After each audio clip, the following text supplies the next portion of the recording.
ایک اور نقطہ اس میں چھپا ہوا ہے کہ قرآن کی کئی آیتیں ایسی ہیں جس میں خدا نے 3 اطاعتیں مانگی ہیں۔ پہلی ولایت میں اللہ تمہارا ولی، والرسول میرا رسول تمہارا ولی، اور وہ ولی جو حالت رکوع میں زکوٰۃ دیتا ہوا نظر آ جائے، پورا سینٹنس ہے۔ تیسری ولایت کو خدا نے کھینچ کے بتایا، فوراً نہیں بتایا، اطیعوا اللہ واطیعوا الرسول، پھر وَأُولِي الْأَمْرِ مِنْكُمْ، 2-3 الفاظ آئے، لیکن جب اپنی اطاعت کی ایک لفظ اطیعوا اللہ، رسول کی والرسولہ، انما ولیکم اللہ والرسول، لیکن جب تیسری ولایت کی بات آتی ہے تو خدا سینٹنس کو کھینچتا ہے، کیونکہ اس تیسری ہی ولایت میں لوگ الجھے ہوئے ہیں۔ پہلی ولایت کو سب مان رہے ہیں، دوسری ولایت کو سب مان رہے ہیں، کہ انما ولیکم اللہ، مسلمانوں نے کہا لا الہ الا اللہ، کہا والرسول، مسلمانوں نے کہا محمد رسول اللہ۔ اب اگر یہاں تک آیت رک جاتی تو ہمارا کلمہ بھی رک جاتا، ہماری اذانیں بھی رک جاتی، لیکن آیت رکی نہیں، کہ اور وہ تمہارا ولی ہے جو حالت رکوع میں زکوٰۃ دیتا ہوا نظر آ جائے۔ اسی طرح 3 اطاعتیں، اللہ کی اطاعت کر، میرے رسول کی اطاعت کر، اور اس کی اطاعت کر وَأُولِي الْأَمْرِ مِنْكُمْ۔ لیکن سوال جو اکثر جوان کرتے ہیں یا اکثر جوانوں سے ہوتا ہے تشیع میں، وہ یہ ہے کہ بھائی اگر آپ کے 12 امام ہیں تو اتنا جھگڑا امت میں اچھا نہ ہوتا کہ رب 12 کے نام بتا دیتا قرآن میں، جس طرح کہا کہ میں اللہ میرا رسول، تو اللہ 12 کے نام بتا دیتا تو مسئلہ ہی حل ہو جاتا، نہ شیعہ سنی کا جھگڑا ہوتا، نہ عقائدی اختلاف ہوتا، 12 کے 12 نام آ جاتے۔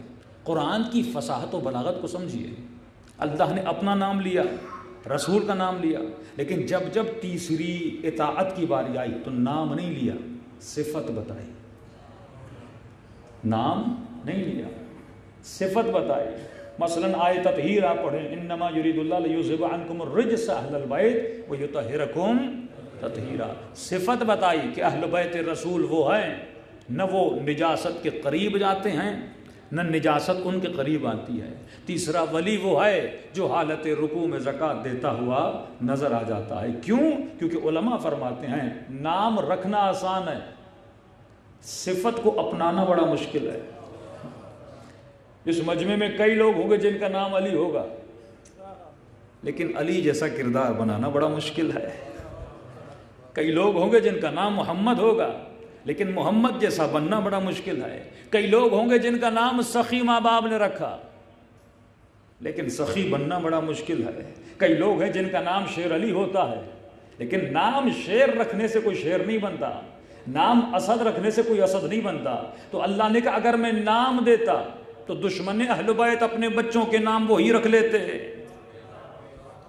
تو شاید بنو امیہ کی نسل میں سارے اہل بیت کے نام تجھے نظر آتے، کہتے یہ نام جو اللہ نے بتایا ہے یہی اسی کے لیے بتایا ہے، یہ نام جو اللہ نے کہا میں نام نہیں بتاؤں گا، میں صفت بتاؤں گا۔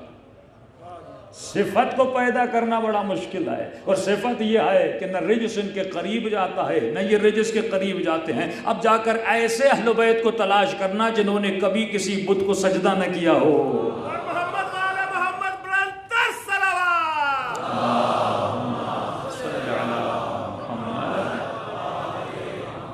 فرمایا وارث نبی وہ ہوگا جو باب مدینۃ العلم ہوگا۔ اب علی کا نام رکھ لینا آسان ہے، لیکن علی جیسا سلونی والا دعویٰ کرنا تو بڑا مشکل ہے نا۔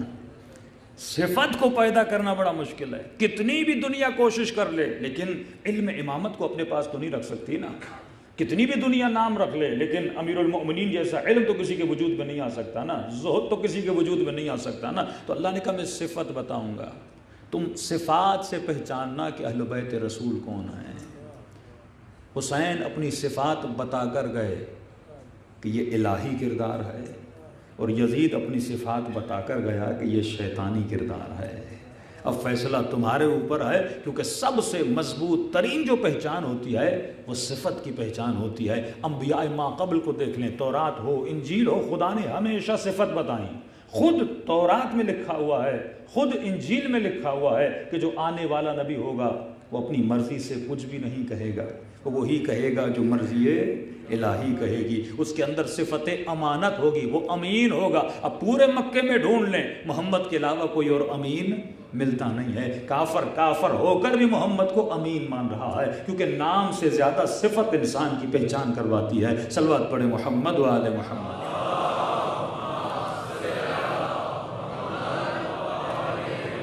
آج دنیا اگر اہل بیت کو یاد کر رہی ہے تو نام سے زیادہ ان کی صفات کو یاد کرتی ہے, کہ بھئی سب چھوڑ کے بھاگ گئے تھے, علی رکے تھے. تو یہ رکنا صفت ہے, بھاگنا صفت ہے, شہادت کا جذبہ یہ صفت ہے, شجاعت کا جذبہ یہ صفت ہے, سخاوت کا جذبہ یہ صفت ہے, کہ کسی کے سینے پہ سوار ہوتے ہیں اور وہ ملعون مولا کے چہرے پہ لعاب دہن پھینک دیتا ہے اور علی کھڑے ہو جاتے ہیں. یہ کیا ہے؟ یہ صفت ہے. صبر صفت ہے, کمال صفت ہے, سخاوت صفت ہے. تو فرمایا جا کر دیکھنا اگر کوئی تجھے مظہر صفات خدا نظر آ جائے, اور انسان صفت کو پسند کرتا ہے. فرمایا اے انسان تو مجموعہ ہے کس کا؟ صفات کا. اب آئیے آیت کی طرف چلتے. انما ولیکم اللہ, میں اللہ تمہارا ولی ہوں. ہم سب نے کہا لا الہ الا اللہ. والرسول, ہم سب نے کہا محمد رسول اللہ. اور وہ تمہارا ولی ہے جو حالت رکوع میں زکوٰۃ دیتا ہوا نظر آ جائے, ہم سب نے کہا علی ولی اللہ. آج ایک سوال چھوڑ کے جا رہا ہوں, جو عقل مند لوگ ہیں آپ ان سے کریے گا کہ بھئی قرآن اٹھاؤ, 3 اطاعتیں واجب ہیں, اطیعوا اللہ و اطیعوا الرسول و اولی الامر منکم. اللہ کی اطاعت کرو, سارے مسلمانوں کو پتہ ہے اللہ کی اطاعت واجب ہے. محمد رسول اللہ کی اطاعت کرو, سارے مسلمانوں کو پتہ ہے کہ ہمیں مصطفیٰ کی اطاعت کرنی. ان سے پوچھو یہ تیسری اطاعت کس کی؟ وَأُولِي الْأَمْرِ مِنْكُمْ. اب ظاہر یہاں بولنا پڑے گا اس اطاعت سے مراد اہل بیت رسول ہیں. اگر آپ اس کو ہٹاؤ گے تو پھر کون ہے؟ تو جواب یہ دیا کہ اولی الامر منکم. تمام تر مفسرین نے جو ہمارے مسلمانوں کے, اولی الامر منکم سے مراد یہ ہے کہ جو تمہارے وقت کا حاکم ہو, اس کی اطاعت کرو.